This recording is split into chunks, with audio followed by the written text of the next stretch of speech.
I'm not filming in a bathroom. Hello, lovelies. I am on the set of our transformation project.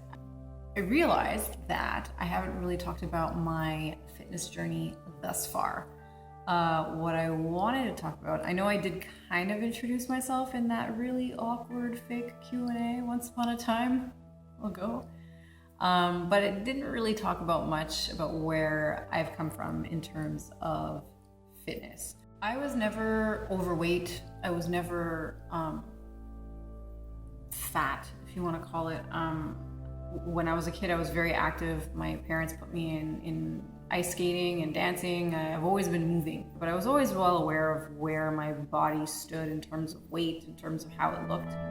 At one point, I had this idea of I wanted to step up the fitness game. At first I thought, because I used to act, that I wanted to be a stunt double. I thought, hey, because I like acting, I like theater and all that kind of stuff, and I want to be super fit, then why not do that? So I started fighting, and that was fun until, I got hit in the face a couple times, and I decided I don't really want to do that. It's not fun seeing stars. It wasn't until I met my coach / now boyfriend that I started lifting. That was a year before my competition. So a year before my competition, I started lifting weights. I started cleaning up my diet. At first, it was really just eating clean foods, and it was great. I felt good. I was making decisions that, like, I wasn't counting anything. What I didn't really realize is that when I met my boyfriend, he was in the process of cutting down. So when I saw that he was keeping his carbs low, I thought, oh, I just need to cut down my carbs. And when I noticed him cutting his calories, I thought I should cut my calories too. And before I knew it, I was under eating a lot, and very addicted to the weight on the scale, which always determined my mood for the day. I ate clean most of the time. I think I reserved any junk food or anything like that for family events, and I would eat a lot in those events. I'll never forget it. It was the first Thanksgiving after eating clean for a really long time, and I literally ate to the point where I couldn't stand anymore. I had to lie down. My stomach was out to there, and I could barely breathe. And I was like, this is so worth it. But in my head, I was like, really? It didn't faze me that would be an issue later. And so I continued with the clean eating. Everything was fine. I would do some cardio. I would train. I was a waitress at the time too, so I was on my feet quite a bit in the day. But what I did notice was that after that one time, I was very excited for the next time that would happen again. It was only when I started actually dieting for the competition that it got a little bit more intense. The day I hit 12 weeks out, I'm not gonna lie, I totally last suppered it. Well, last suppering it is when you basically say, okay, I'm starting my diet tomorrow. I'm gonna eat everything in sight until I basically fall into a food coma. I can't eat anymore, which is the worst thing. But I did that. I blew up like 10 pounds. It was disgusting. But I started my competition diet. I was on point every day, all day. It was great. I got miserable maybe after 3 weeks. Hunger is a real thing. I get in a pretty shitty mood when I'm hungry. Not gonna lie. The thing that started to actually become worrisome was the peanut butter addiction. Everybody who knows me personally, who's followed any of my things, knows that I absolutely love peanut butter. Absolutely adore peanut butter. And a couple of times during the prep, I may have had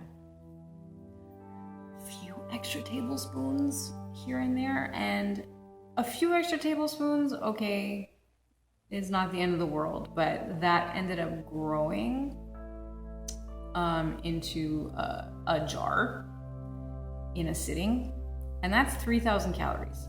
The peanut butter thing ended up happening a bit more frequently. In fact, it ended up becoming slightly worrisome. I was hiding jars in my room. Don't normally talk about this with a lot of people. There were actually a couple times where I would tell myself, okay, like I'm never gonna do that again. I'm never gonna buy another jar again. Lo and behold, that urge just became bigger than me, and I would buy a jar and I wouldn't bring it home. I would eat it in a bathroom stall in public. And then that's, like, I look back at that now and I think I can't believe I was at a point where it was so bad. Like, I think now, even now to this day, I'm never at a point, like there are times where I'm really hungry, don't get me wrong. And I'll purposely actually put myself in that position again in my head and think like, would that make everything better now?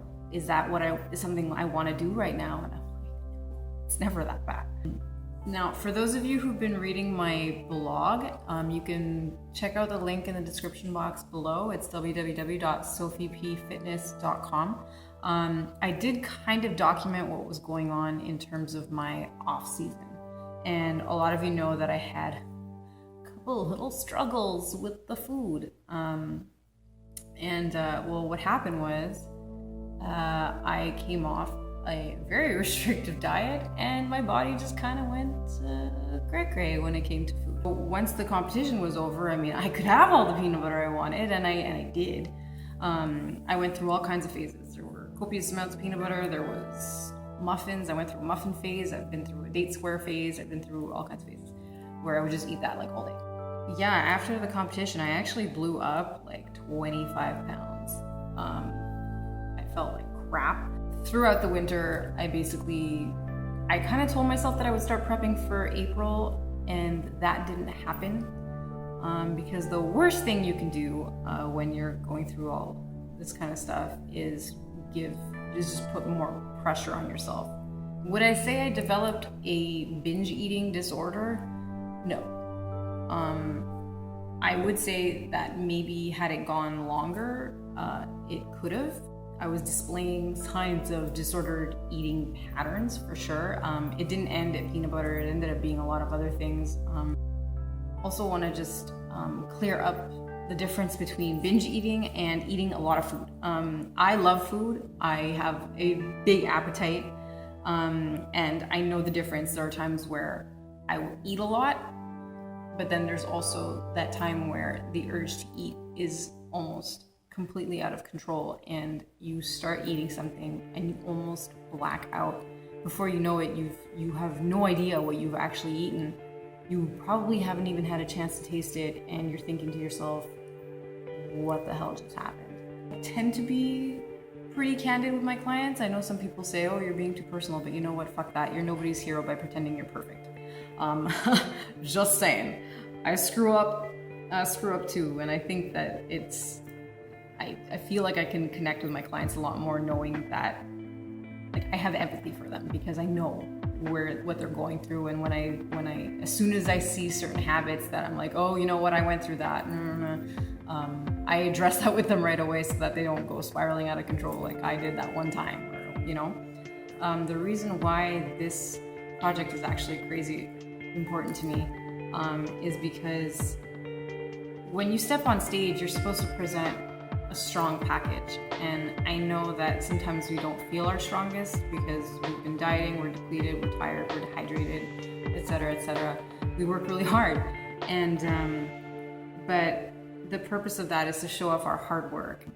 I am competing in October, and the package that I want to present this year is one that is not only stronger physically. I don't want to just show off muscle gains, but I want to show off psychological gains, mental gains, brain flexing, I don't know. So I guess that's me in a nutshell, where I'm at, what I'm excited about, what is going to happen in the next 12 weeks. I think I'm 13 weeks out today, officially. Today being July 4th. If you like this video, please give it a thumbs up. Give me some love, people. Please like, please share, because there are people out there who are kind of going through things. You might not know it, somebody might be going through it, and it's always nice to reach out to people, especially ones who think they're alone in this. You're not. You don't have a disorder. You can get past it. I did. I'm here now. Hey, and I'm actually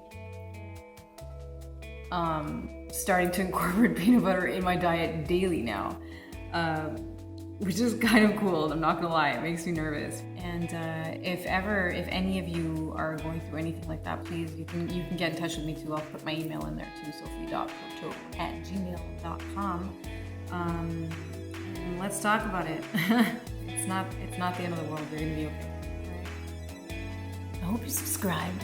I hope you join me on the journey to whatever this is taking me, to the stage. That's it. Please like, please subscribe. I'll catch you guys next week. I'll be documenting this as often as I can. Basically, I'll be doing a catch-up every week leading up to the show, sprinkled in with a couple of extra little videos in between, little tips and tricks, full days of eating if you're interested, and obviously some workout videos, because it'd be nice to see me lift, no? And yeah, so I will catch you guys.